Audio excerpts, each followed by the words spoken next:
Pembagian dana bantuan program simpanan keluarga sejahtera atau PSKS di kantor pos pusat kota Manado masih berlangsung sejak pagi tadi.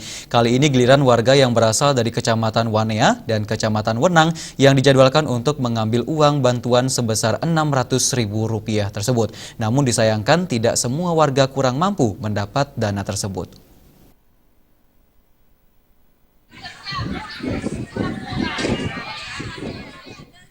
Sebanyak 2.000 lebih warga yang terdaftar bantuan PSKS mengantri sejak pukul 9 pagi WITA untuk mengambil dana PSKS.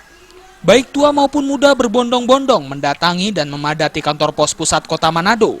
Namun sangat disayangkan tidak semua warga kurang mampu yang menerima bantuan program simpanan keluarga sejahtera.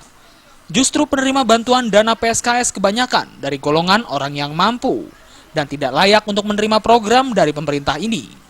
Salah satu warga Teling Atas, Meiti Rumangkang, waktu pertama program yang menggunakan nama kartu kompensasi BBM, dirinya masih menerima.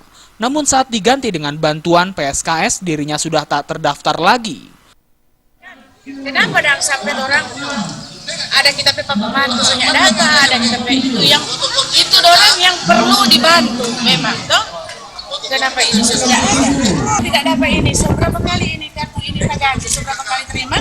Kita bertanya kenapa orang tidak dapat? Tidak ada pemerintah.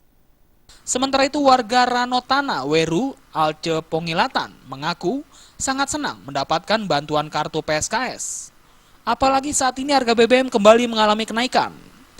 Rasa senang sekali seperti ibu ini sejanda kasihan, sejanda miskin, tidak ada apa-apa, tapi rasa senang karena mendapat bantuan dari pemerintah. Dengan bermodalkan dokumen keluarga seperti fotokopi kartu keluarga beserta aslinya, fotokopi KTP, dan kartu perlindungan sosial, warga mengantri untuk menerima bantuan tersebut. Warga penerima PSKS menerima dana per bulan Rp200.000 dengan penerimaan perhitungan rapel 3 bulan. Sehingga total yang diterima sebesar Rp600.000 per kepala keluarga. Dari Manado, Sulawesi Utara, Rusdiam Syahdin melaporkan. Seorang dokter